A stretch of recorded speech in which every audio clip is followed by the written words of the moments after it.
வள்ளுவம் வலைக்காட்சி சொந்தங்களுக்கு அன்பு வணக்கம். நான் உங்கள் மகாலட்சுமி நாச்சியப்பன். இன்னைக்கு நம்ம என்ன பார்க்க போறோம்னா, தமிழ்நாட்டினுடைய பட்ஜெட்டை நிதி அமைச்சர் தங்கம் தென்னரசு வெளியிட்டு இருக்கிறார்.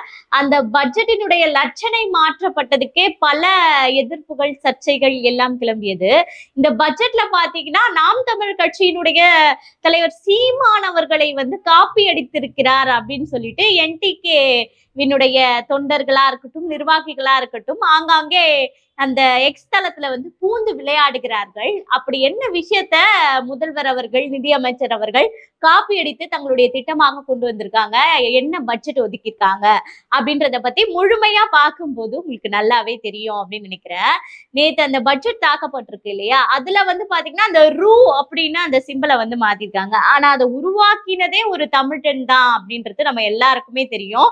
எக்ஸ் தளத்துல உருவாக்கியவர் உதயகுமார், அதுவும் திமுகவை சேர்ந்தவர் அப்படின்ற அளவுக்கு நமக்கு அந்த கலைஞருடன் அவர் குடும்பத்தோடு ஆசீர்வாதம் பெற்ற அந்த புகைப்படங்கள்லாம் எக்ஸ் தளத்துல நம்ம வெளியிட்டதை பார்த்தோம். இன்னொன்னு அந்த சிம்பிள் மாத்திருக்காங்க இல்லைங்களா, அந்த ரூன் மாற்றப்பட்டதால என்ன சாதிக்க முடியும் அப்படின்றது எனக்கு ஒண்ணுமே புரியல. ஏன் அப்படின்னா, இப்போ ஒரு சிம்பிள் அப்படின்னா நம்ம இந்தியாவை மொத்தமாக இந்தியாவினுடைய மொத்த சிம்பிளா இருந்ததுன்னா தான் நமக்கு அது ஒரு பெருமை. ஆனா ரூ அப்படின்னு மாற்றப்பட்டால் தமிழகத்தை தாண்டி மற்ற மாநிலங்கள் ஏதாவது ரூன்னு சொல்லுமா? இல்ல. அப்ப தமிழ்நாட்டுக்கு மட்டும் அந்த ரூ சிம்பிள் தேவையா? இப்ப இருக்கிறது எவ்வளோ பிரச்சனைகள் இருக்கு. மீனவர்கள நாளுக்கு நாள் அரெஸ்ட் பண்ணிட்டு போறாங்க, போட்டை பறிமுதல் பண்றாங்க, அவங்கள மீட்கக்கூடிய நடவடிக்கை எடுக்கல. இப்படி எவ்வளவோ பிரச்சனைகள் இருக்கு. இதெல்லாம் விட்டுட்டு இந்த ரூ அப்படின்றத மாத்தி அரசியல் செய்து கொண்டிருக்கக்கூடிய காலகட்டம் இதுதானா அப்படின்ற ஒரு கேள்விக்குறி இருக்கு இல்லையா. அந்த உதயகுமார் அவரிடம் கேட்ட போது இது தமிழக அரசினுடைய மனநிலை எப்படியோ அவங்களுடைய விருப்பம் அப்படின்னு சொல்லியிருக்காங்க. ஆனால் இது மாற்றப்பட்டது தவறு அப்படின்னு சொல்லிட்டுதான் பல அரசியல் விமர்சகர்களாக இருக்கட்டும், பல அரசியல் கருத்து சொல்லக்கூடியவர்கள் எல்லாருமே எதிர்ப்பு தான் தெரிவிக்கிறாங்க. ஏன்னா அதை உருவாக்கியவர் தமிழன். தமிழன் என்று சொல்லடா, தலை நிமிர்ந்து நில்லடா அப்படின்னு நம்ம பெருமையா பேசிக்கிறோம். அப்ப அந்த தமிழன் உருவாக்கி அந்த சிம்பலை மாற்றக்கூடிய அந்த அவசியம் தற்போது ஏற்பட்டிருக்கா அப்படின்னு கேட்டா இல்ல. இன்னொன்னு பாத்தீங்க அப்படின்னா, பட்ஜெட்டை பார்க்கணும், மக்கள் எல்லாருமே தெரிஞ்சுக்கணும். இவங்க ஆட்சிக்கு 4.5 வருஷம் ஆச்சு. 4 வருஷமா பட்ஜெட்டை இது வரைக்கும் எந்த ஒரு எல்இடிலையும் போட்டு காட்டல. ஆனா இன்னைக்கு பட்ஜெட்டை போட்டு காட்டணும்னு ஆங்காங்கே 100 இடங்கள்ல தமிழகத்துல எல்இடி ஸ்கிரீனோட டென்ட் எல்லாம் போட்டு, நல்ல உச்சி வெயில்ல டென்ட் எல்லாம் போட்டு பிளாஸ்டிக் சேர் எல்லாம் போட்டிருந்தாங்க. ஆனா ஒரு சேர், ஒரு இடங்கள்ல கூட அந்த இடங்கள் நிரம்பவே இல்லை. அப்படியே வெட்ட வெயில்ல காலியா தான் இருந்தது. ஆனா இதுக்கு எவ்வளவு செலவு பண்ணாங்கன்னா, இது அப்பட்டமான பட்டப்பகல் ஊழல் அப்படின்னே சொல்லலாம். ஏன் அப்படின்னா, ஒரு இடத்துக்கு மட்டுமே கிட்டத்தட்ட 25,000 அப்படின்னு செலவு பண்ணியிருக்காங்க. 100 இடங்கள்ல இது அமைக்கப்பட்டதுன்னா கிட்டத்தட்ட 25 லட்சம் செலவு பண்ணியிருக்காங்க. 25 லட்சம் செலவு பண்ணியிருப்பாங்களா அப்படின்னு கேட்டா அது ஒரு கேள்விக்குறி அப்படின்னே சொல்லலாம். இந்த 25 லட்சம் செலவுன்றது ஒரு வீண் ஒரு இது தானே. இது என்ன இந்தியா பாகிஸ்தான் மேட்சா? எல்லாருமே உட்காந்து எல்இடி டிவில உட்காந்து குடும்பத்தோட சந்தோஷமா பாக்குறதுக்கு? இது ஒரு பட்ஜெட். எல்லார் கையிலயும் செல்போன் இருக்கு, வீட்டுல டிவி இருக்கு. என்னென்ன செய்திகள் அரசியல்ல நடக்குதோ உடனுக்குடன் தெரிந்து கொள்ளக்கூடிய அளவுக்கு டெக்னாலஜி வளர்ந்துருச்சு. அப்படி இருக்கும் போது இதெல்லாம் தேவையான விரயமான ஒரு செலவு அப்படின்னு பல தலைவர்கள் எல்லாருமே குற்றச்சாட்டு வைக்கிறாங்க. அடுத்து பாத்தீங்கன்னா, நேத்து பட்ஜெட்ல எவ்வளவு நமக்கு பட்ஜெட் போட்டிருக்காங்க, 3,73,203 கோடிக்கு பட்ஜெட் போட்டிருக்காங்க. அதாவது 3.25 கோடிக்கு பட்ஜெட்டை போட்டுட்டாங்க. ஆனா வரவு எவ்வளவு வந்தது, எவ்வளவு கடன் வாங்கினாங்க அப்படின்ற ஒரு விஷயம் தானே ரொம்ப முக்கியம். வரவு பாத்தீங்க அப்படின்னா கிட்டத்தட்ட ஒரு வரியா வந்திருக்கும் இல்லையா, அது பாத்தீங்கன்னா 1,95,173 கோடி ரூபாய் வரியின் மூலம் தமிழகத்துல 24 அந்த வருடங்கள்ல எல்லாம் வரி கட்டியிருப்பாங்கல்ல, இந்த வரியின் மூலம் வரக்கூடிய வருவாய் இவ்வளவு காசு. இதர வருமானம் இருக்கும்ல, அதாவது மற்ற துறையில இருக்கக்கூடிய வருமானங்கள் அப்படின்னு பாத்தீங்கன்னா கிட்டத்தட்ட 28,000 கோடி வந்திருக்கு. அப்ப இது எல்லாமே சேர்த்து பார்க்கும் போது கிட்டத்தட்ட 2.25 லட்சம் கோடி தான் பாத்தீங்கன்னா நமக்கு வரவா வந்திருக்கு. அப்ப எவ்வளவு நமக்கு குறையுது அப்படின்னு பாத்தீங்கன்னா 1,63 லட்சம் கிட்ட குறையுது இல்லையா. 1,63 லட்சம் கோடி நமக்கு டிமாண்ட் இருக்கு. என்ன பண்ணிருக்காங்கன்னா கடன் தான் வாங்கியிருக்காங்க. சரி, இப்ப திமுக வரதுக்கு முன்னாடி எவ்வளவு கடன் இருந்தது அப்படின்னா, அதிமுக பீரியட்ல 5.25 கோடியில வந்து விட்டுட்டு போன கடத்தை இப்போ 9 லட்சமா வந்து மாத்திருக்காங்க. 9 லட்சம் கோடியா வந்து கடனை வந்து அதிகரிச்சிருக்காங்க. 5.25 லட்சம் கோடியில விட்டுட்டு போன கடனை கிட்டத்தட்ட 4.5 வருடங்கள்ல 4 கோடி எக்ஸ்ட்ரா ஆக்கி கிட்டத்தட்ட 9 லட்சம் கோடி வந்து கடனை வந்து அதிகரிப்படுத்திட்டாங்க. இதுதான் வந்து ஒரு மாநிலத்தினுடைய வளர்ச்சியா அப்படின்றதுதான் வந்து சீமான் அடிக்கடி கேட்பாரு.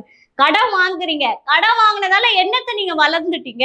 மணல்ல கொள்ளையடிக்கிறீங்க, டாஸ்மாக்ல கொள்ளையடிக்கிறீங்க, இயற்கை வளங்களை சுரண்டுறீங்க. அப்படி இருக்கும்போது என்ன டெவலப்மெண்ட் நீங்க கண்டுட்டீங்கன்னு கடன் வாங்கி நீங்க வந்து வளர்ச்சிய பண்றீங்க அப்படின்றதுதான் அடிக்கடி நாம் தமிழர் சீமான் அவர்கள் கேள்வி கேட்டுட்டு இருக்காரு. சரி, பட்ஜெட் ஒதுக்கிட்டாங்க, இவ்வளவு கடனும் வாங்கிட்டாங்கன்னு வச்சுக்கோங்களேன். ஒரு முக்கியமான துறைகளுக்கு எல்லாம் பட்ஜெட் ஒதுக்கி இருப்பாங்கல்ல, அது என்னென்ன ஒதுக்கி இருக்காங்க அப்படின்றத பார்க்கலாம். இப்போ வந்து ஃபர்ஸ்ட் பாத்தீங்கன்னா பள்ளி கல்வித்துறை, அதுதான் இப்ப நமக்கு வந்து ரொம்ப முக்கியமா போயிட்டு இருக்கு. ஏன்னா மும்மொழி விவகாரம் எல்லாம் போயிட்டு இருக்கு. அதுக்கு பாத்தீங்கன்னா 46,767 கோடி வந்து ஒதுக்கியிருக்காங்க. சரி, போன வருஷம் ஒதுக்குனீங்கல்ல, அதுக்கே பல பில்டிங்கோட செவுறு இடிஞ்சு தலையில விழுந்து பல மாணவர்கள் படுகாயம் அடைஞ்சிருக்காங்க. ஸ்கூலே இல்லாம அமைச்சரினுடைய சொந்த மாநிலத்துல மரத்துக்கடியில உட்கார்ந்து படிக்கிறாங்க. இப்ப இதெல்லாம் இருக்கும்போது போன வருடம் ஒதுக்குன அந்த அமௌண்ட் என்ன பண்ணீங்க அப்படின்னு ஒரு கேள்வி ஏற்படுது இல்லையா? அந்த கேள்வியை அப்படியே கேள்வியாவே வச்சுக்கோங்க. அடுத்து பாத்தீங்கன்னா போக்குவரத்து துறையில வந்து 12,964 கோடி பட்ஜெட் ஒதுக்கியிருக்காங்க. சரி, ஆனா இலவச பஸ் கொடுக்குறீங்க.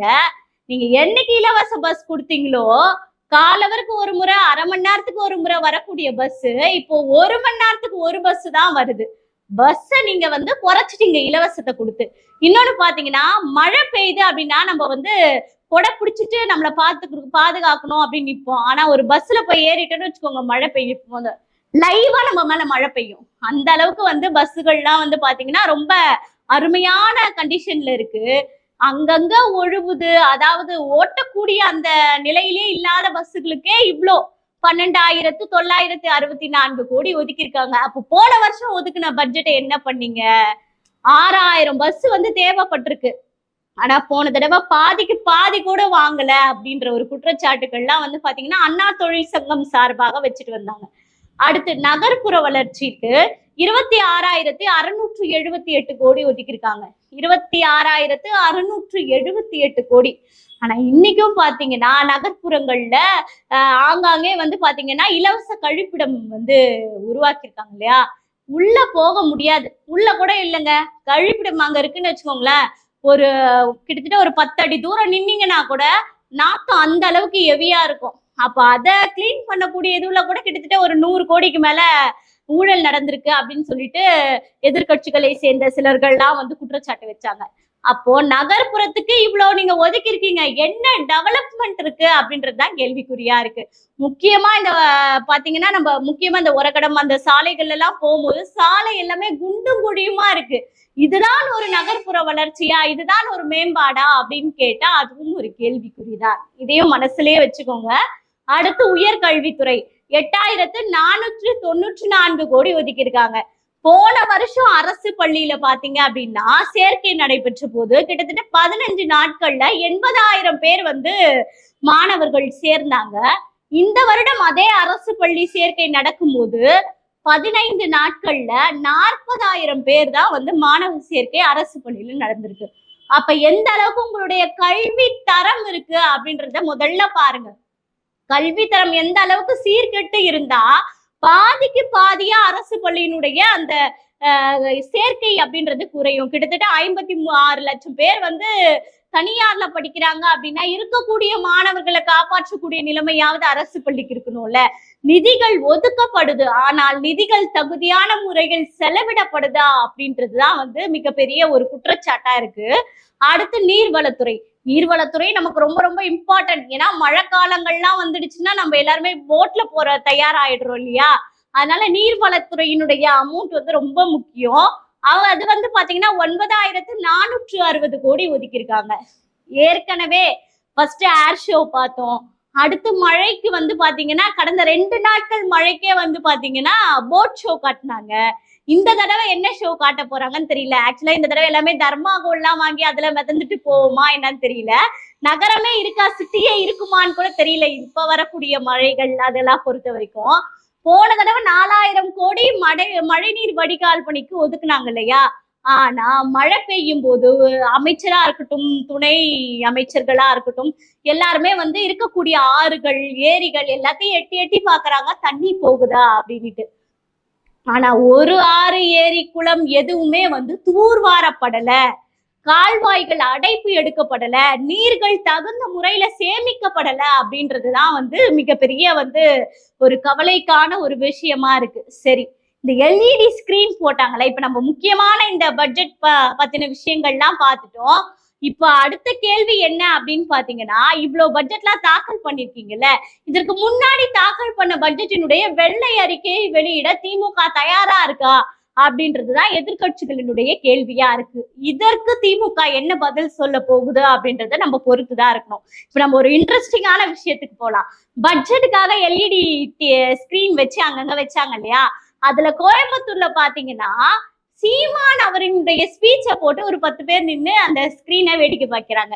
எங்கயா ஒரு இடங்கள்ல கிட்டத்தட்ட 100 இடங்கள்ல நாங்க எல்இடி ஸ்கிரீன் போட்டோம், ஒரு இடத்துல கூட ஒரு காக்கா கூட உட்காரல. இந்த கோயம்புத்தூர்ல ஒரு இடத்துல மட்டும் 4 பேர் 10 பேர் நின்று பாக்குறாங்களேன்னு பார்த்தா, சீமான் அவர்களினுடைய பிரஸ் மீட்டை போட்டுட்டு அதை பேசக்கூடிய வீடியோவை ஒரு 10 பேர் நின்று பாக்குறாங்க. அப்போ உங்களுடைய இந்த எல்இடி ஸ்கிரீனை பாக்குறதுக்கு கூட சீமான் அவர்களினுடைய பேர் தான் தேவைப்படுது. அதாவது சீமான் அவர்களினுடைய 2016 அவருடைய தேர்தல் வரையறையில என்ன சொல்லியிருந்தாரு அப்படின்னு பாத்தீங்கன்னா, அன்பு சோலை மையங்கள் வந்து மூத்த குடிமக்களை அரவணைக்கும் அன்பு சோலை மையங்களை வந்து நாங்க அமைப்போம் அப்படின்னு சொல்லிட்டு தேர்தல் வாக்குறுதிகள்ல அவர் வந்து சொல்லியிருந்தாரு. அத வந்து இப்ப என்ன பண்ணிருக்காங்க அப்படின்னா, பட்ஜெட்ல கிட்டத்தட்ட 10 கோடி ரூபாய் வந்து இதுக்கு ஒதுக்கி சென்னை, தூத்துக்குடி அப்படின்னு சில முக்கியமான இடங்கள்ல வந்து பாத்தீங்கன்னா 25 மூத்த குடிமக்களை அரவணைக்கும் அன்பு சோலை மையங்களை வந்து தொடங்கியிருக்காங்க. சீமானவர்களினுடைய தேர்தல் அறிக்கை வரையறைய அப்படியே காப்பி பண்ணி பேஸ்ட் பண்ணிருக்காங்க. ஆனா இதுல என்ன நிதியை மட்டும் கூடுதலா ஒதுக்கியிருக்காங்க அப்படின்னே சொல்லலாம். ஏதோ சீமானவர்களை போட்டியா எடுத்துக்கிறீங்களோ இல்லையோ, அட்லீஸ்ட் அவருடைய அந்த வரையறைய, அவருடைய எதையாவது ஒன்னையாவது நீங்க ஃபாலோ பண்றீங்களே அப்படின்ற அளவுக்கு நாம் தமிழர் கட்சியினுடைய தொண்டர்கள், நிர்வாகிகள் எல்லாருமே வந்து ஒரு சந்தோஷமான மனநிலைமையில தான் இருக்காங்க. தமிழ்நாடு வளர்ச்சி பாதையை நோக்கி போகணும் அப்படின்னா இந்த மாதிரி 26 இறுதியில வந்து பாத்தீங்கன்னா கிட்டத்தட்ட 9 லட்சம் கோடி கடனை விட்டுட்டு போனா அடுத்த ஆட்சிக்கு வரக்கூடியவர்களுடைய நிலைமை எப்படி இருக்கும், இந்த கடனை எப்படி சமாளிப்பாங்க, இதற்கான வட்டியை மட்டுமே செலுத்தி கொண்டிருந்தால் நம்மளுடைய தமிழ்நாடு எப்படி வளர்ச்சி அடையும் அப்படின்ற ஒரு விஷயத்த நிச்சயமா ஒவ்வொரு சாமானியனும் சிந்தித்து பார்க்க வேண்டும். இதே போல மற்றொரு முக்கிய தகவலோடு உங்களை சந்திக்கிறேன். நன்றி, வணக்கம்.